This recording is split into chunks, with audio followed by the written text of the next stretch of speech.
Olá, boa tarde para todos que estão por aí, né? Sejam todos bem-vindos a essa live. Vai ser bem breve, né? Não pretendo me ater muito aqui, né? Por conta até mesmo de tempo, que eu não tenho tanto tempo. Mas eu queria falar um pouco sobre Pentecostes. O que é Pentecostes, né? Qual a sua origem, né? Qual a origem do Pentecostes? Para quem está chegando aí, né? Como Luciano, né? Luciano, me passa por favor aí, Luciano, se o som tá legal, né? Então a gente vai falar um pouco hoje sobre a festa de Pentecostes, né? Eu queria que a gente pudesse rezar juntos e fazer a transmissão depois de ter orádamos, e depois de orar a gente partilhar um pouco sobre o que é Pentecostes e como surgiu essa festa, porque a igreja celebra, né? Em nome do Pai, do Filho e do Espírito Santo. Amém. Vinde, Espírito Santo, enchei os corações dos vossos fiéis e acendei neles o fogo do vosso amor. Enviai, Senhor, o vosso Espírito, e tudo será criado, e renovareis a face da terra. Oremos. Ó Deus, que instruísse os corações dos vossos fiéis com a luz do Espírito Santo, fazei com que apreciemos retamente todas as coisas, segundo o mesmo Espírito, e gozemos sempre de sua consolação, por Cristo nosso Senhor. Amém. Abri, Senhor, nossos lábios, e a nossa boca anunciará o vosso louvor. Vinde, ó Deus, em nosso auxílio. Senhor, apressai-vos e socorrei-nos. Em nome do Pai, do Filho e do Espírito Santo. Amém. A live está num horário que talvez as pessoas não tenham muito acesso, mas como vai ficar gravado aí, eu vou deixar, vou compartilhar para que as pessoas possam acompanhar. Amanhã, em todo o mundo, a Igreja Católica, como também a Igreja Ortodoxa, só que a Igreja Ortodoxa não vai celebrar amanhã, dia 9, como a Igreja Católica Apostólica Romana celebra. A Igreja Ortodoxa vai celebrar dia 16, né? O calendário ortodoxo é um pouco diferente do calendário da Igreja Católica Apostólica Romana. O que é Pentecostes, né? Eu anotei aqui para que ficasse ainda mais claro e não ficasse colocando coisas que não são, para depois as pessoas não estar aí pensando, está ensinando coisa da cabeça dele, coisa errada. No livro do Êxodo, no capítulo 23 do Êxodo, versículo 14, se celebra 3 festas, né? 3 festas é celebrada no Êxodo, e uma delas é a festa de Pentecostes. O que é a festa de Pentecostes? Diz assim: a festa de Pentecostes é a festa da colheita, também chamada festa das semanas, que se celebra durante 7 semanas. Então, os judeus, quando forem celebrar esta festa, a festa das semanas ou a festa da colheita, eles vão passar 7 dias seguidos celebrando essa festa, né? Então aí eu não vou entrar em detalhes qual o calendário, como é que os judeus celebram, porque eu não tenho conhecimento aprofundado na questão de como os judeus hoje atualmente celebram, mas os judeus também celebram. Essa festa também é chamada festa de Pentecostes. Por quê? Ela é celebrada 50 dias depois da Páscoa, e por isso recebe o nome grego Pentecostes, que marcava o fim da colheita do trigo e fazia também a lembrança da promulgação da lei no Sinai.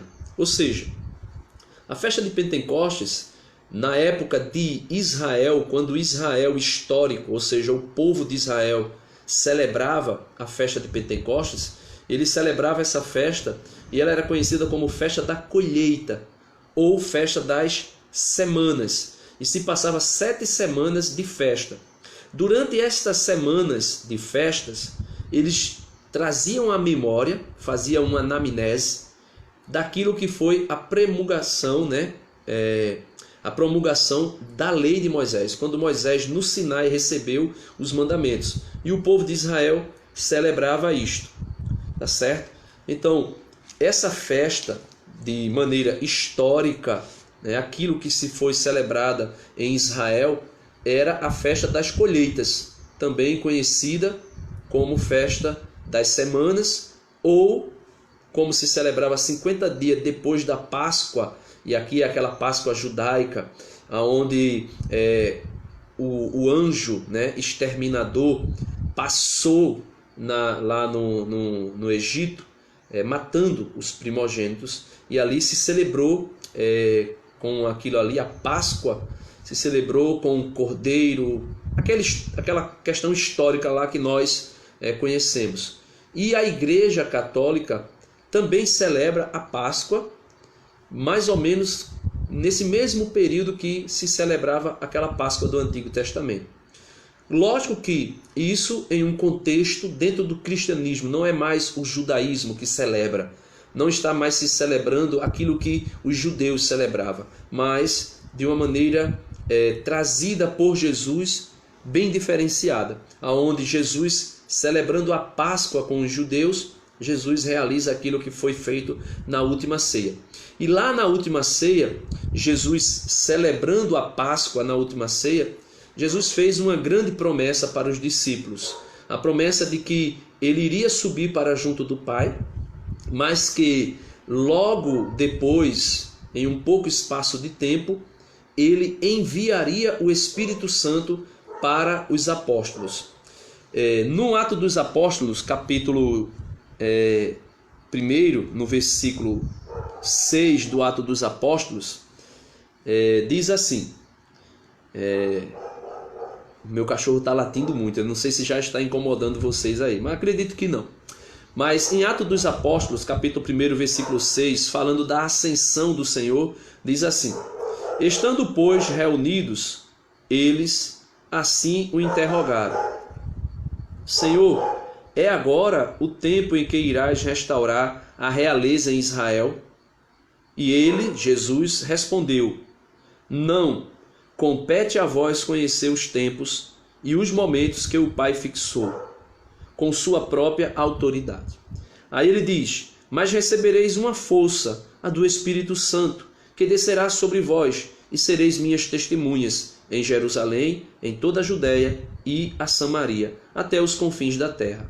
Dito isto, foi elevado à vista deles, e uma nuvem ocultou aos seus olhos. Estando a olhar atentamente para o céu, quando ele se ia dos homens, 2 homens vestidos de branco encontraram-se junto deles e lhes disseram: homens da Galileia, por que estáis aí olhando para o céu? Este Jesus que foi arrebatado dentre vós para o céu, assim virá, do mesmo modo como vistes partir para o céu. Então veja, meus irmãos, Jesus está dizendo que quando ele subisse para o céu, ele iria mandar o Espírito Santo. Uma força do alto desceria sobre os apóstolos. E que força do alto é essa? A força do Espírito Santo. Para que isso acontecesse, os apóstolos, junto com algumas mulheres e Maria Santíssima, a mãe de Jesus, isso está em Atos dos Apóstolos ainda, capítulo 1, versículo do 12 ao 14, diz que eles estavam reunidos no cenáculo. Segundo a tradição, era a casa de João Marcos, aquele que foi o hagiógrafo que escreveu o Evangelho de Jesus Cristo, segundo Marcos. Então, diz a tradição que eles estavam na casa de Marcos, reunidos, e eles passaram ali 9 dias reunidos. 9 dias. Jesus subiu aos céus, e depois que Jesus subiu aos céus, eles passaram 9 dias celebrando, ou melhor, rezando, orando, pedindo que fosse feito aquilo que Jesus tinha prometido, que seria a descida do Espírito Santo, o revestimento de poder, né? O revestimento com o Espírito Santo. Isto que aconteceu aqui, esta promessa de que viria o Espírito Santo, é nada mais, nada menos que Jesus trazendo à memória de Israel, ou seja, do seu povo ali, dos apóstolos e também do povo de Israel, aquilo que tinha sido profetizado pelo profeta Joel. O profeta Joel, no capítulo 3 do seu livro, diz assim, 3:1, versículo 1 e 2. O profeta Joel diz o seguinte: depois disto, derramarei o meu espírito sobre toda a carne. Vossos filhos e vossas filhas profetizarão. Vossos anciões terão sonhos. Vossos jovens terão visões. Até sobre os escravos e sobre as escravas, naqueles dias derramarei o meu espírito. Então Jesus, fazendo a promessa e dizendo aos apóstolos: olha, eu vou subir para o Pai, mas eu vou enviar para vocês o Espírito Santo. Isto que Jesus estava fazendo era nada mais, nada menos que recordando aos apóstolos aquilo que com certeza eles já tinham lido na lei, aquilo que com certeza eles já tinham lido nos profetas, e principalmente Joel capítulo 3, quando o Senhor, pela boca do profeta Joel, dizia que nos dias do Senhor, ou seja, nos dias em que Jesus estaria sobre a terra e depois que ele subisse aos céus, ele derramaria o seu Espírito Santo sobre toda a carne. Então, meus amados irmãos, isso que Joel profetizou muitos anos antes de Jesus vir, aquilo que Jesus anunciou na ceia, dizendo que era importante, era necessário que ele fosse para junto do Pai, para que ele pudesse enviar um novo Paráclito, para que ele pudesse enviar o Espírito Santo sobre os apóstolos. Isso que Joel profetizou, isso que Jesus enfatizou, prometendo que iria fazer, aconteceu no Atos dos Apóstolos, capítulo 2, versículo 1, que diz assim: tendo-se completado o dia de Pentecostes, ou seja, tendo-se completado o dia de se celebrar, os 50 dias para o início da colheita, para o início da festa da colheita, da festa das semanas, da festa de Pentecostes, Tendo-se completado o dia de Pentecostes, estavam todos reunidos no mesmo lugar. De repente veio do céu um ruído, como o agitasse de um vendaval impetuoso, que encheu toda a casa onde se encontravam. Apareceram-lhes então línguas como de fogo, que se repartiam e que pousaram sobre cada um deles. E todos ficaram repletos do Espírito Santo, e começaram a falar em outras línguas, conforme o Espírito lhes concedia que se exprimisse.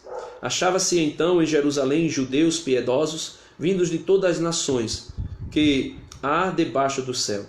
Com o ruído que se produziu, a multidão ocorreu e ficou perplexa, pois cada qual os ouvia falar em seu próprio idioma. Estupefatos e surpresos, diziam: não são acaso Galileu todos esses que estão falando? Como é, pois, que os ouvimos falar cada um de nós no próprio idioma que nascemos? Portanto, estamos aqui todos nós, partos, medos e elamitas, habitantes da Mesopotâmia, da Judéia e da Capadócia, do Ponto e da Ásia, da Frígia e da Panfilha, do Egito e das regiões da Líbia, próximas de Cirene, romanos que aqui residem, tanto judeus como prosélitos, cretenses e árabes. Nós os ouvimos anunciar em nossas próprias línguas as maravilhas de Deus. Estavam todos estupefatos e atônitos, perguntavam uns aos outros: que vem a ser isto? Outros, porém, zombavam: estão cheios de vinho doce. Ou seja, meus amados irmãos, como eu disse, essa live não vai ser muito longa, e eu não quero me prolongar, até mesmo porque eu não tenho tempo para isso, mas o que é a festa de Pentecostes? A festa de Pentecostes é exatamente se cumprindo, e aqui eu estou falando da festa de Pentecostes, isto que eu acabei de ler, o derramamento do Espírito Santo sobre os apóstolos, sobre Nossa Senhora e sobre algumas mulheres que estavam ali reunidos no cenáculo, que entendemos que é a casa de João Marco, aquele que escreveu o Evangelho. Ou seja, esta festa litúrgica que a igreja hoje celebra é em memória e pelo poder da liturgia, pelo poder da ação do Espírito Santo na igreja, que o Espírito Santo dá assistência à igreja. Dando essa assistência à igreja, pela liturgia, nós celebramos a memória e experimentamos de novo a efusão do Espírito Santo.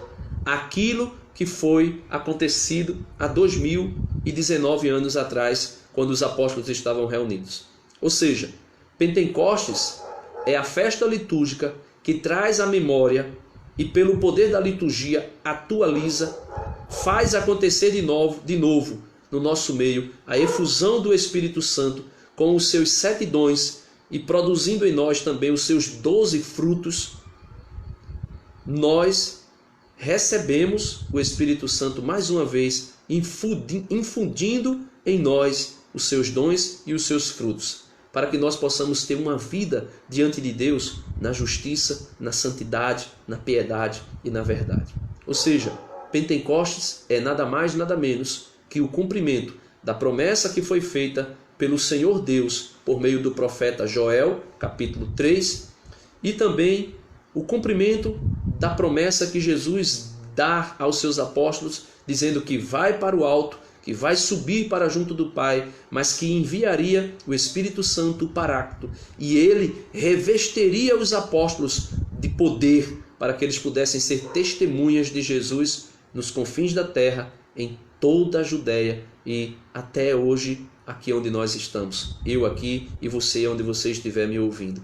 Portanto, meus amados irmãos, Pentecostes é isso. É uma festa solene que nós celebramos na Igreja Católica esse ano, no dia 9 de junho, e na Igreja Ortodoxa, Igreja Católica Ortodoxa, se celebra no dia 16. Portanto, peçamos ao Senhor a graça de sermos mais uma vez, na liturgia, revestidos pelo Espírito Santo. Receber esse poder, esta força que nos impulsiona a viver a vida de Deus em nós, na justiça, na santidade, na verdade. Ah, Denis, mas nós somos tão pecadores, nós somos tão falhos. Não importa o teu pecado, não importa a tua falha. O que mais importa é que o Senhor Jesus, hoje, está preparando os céus para lá do céu ele infundir de novo, amanhã, domingo de Pentecostes, o Espírito Santo, trazendo para nós os seus 7 dons e gerando em nós os seus 12 frutos. Por isso, peçamos ao Senhor essa graça. Louvado seja nosso Senhor Jesus Cristo, para sempre seja louvado. Eu também queria dizer para você que está me assistindo agora, que eu tenho um canal no YouTube, e esse canal no YouTube é Jesus é o Caminho, Denis Alves Moura. Lá eu tenho muitos vídeos falando sobre as festas da igreja, falando sobre a Bíblia, falando sobre os dogmas da igreja, falando sobre os sacramentos e também algumas pregações que eu fiz, como também o testemunho, como o Senhor me presenteou por meio da intercessão de Nossa Senhora, a minha filha Maria de Fátima, que é o melhor presente e o maior presente que Deus poderia me dar depois, lógico, da minha salvação pelo seu sangue na cruz do Calvário. Amém. Fica na paz. Ave Maria, cheia de graça, o Senhor é convosco. Bendita sois vós entre as mulheres, e bendito é o fruto do vosso ventre, Jesus. Santa Maria, Mãe de Deus, rogai por nós, pecadores, agora e na hora de nossa morte. Amém. Nossa Senhora de Pentecostes, que estava reunida no cenáculo com os apóstolos, pedindo a efusão do Espírito Santo, intercede hoje pela tua igreja, para que o Espírito Santo, da mesma forma que foi derramado em Pentecostes, seja derramado amanhã no Pentecostes litúrgico que nós experimentamos, graças à ação litúrgica. Amém. Em nome do Pai, do Filho e do Espírito Santo. Amém.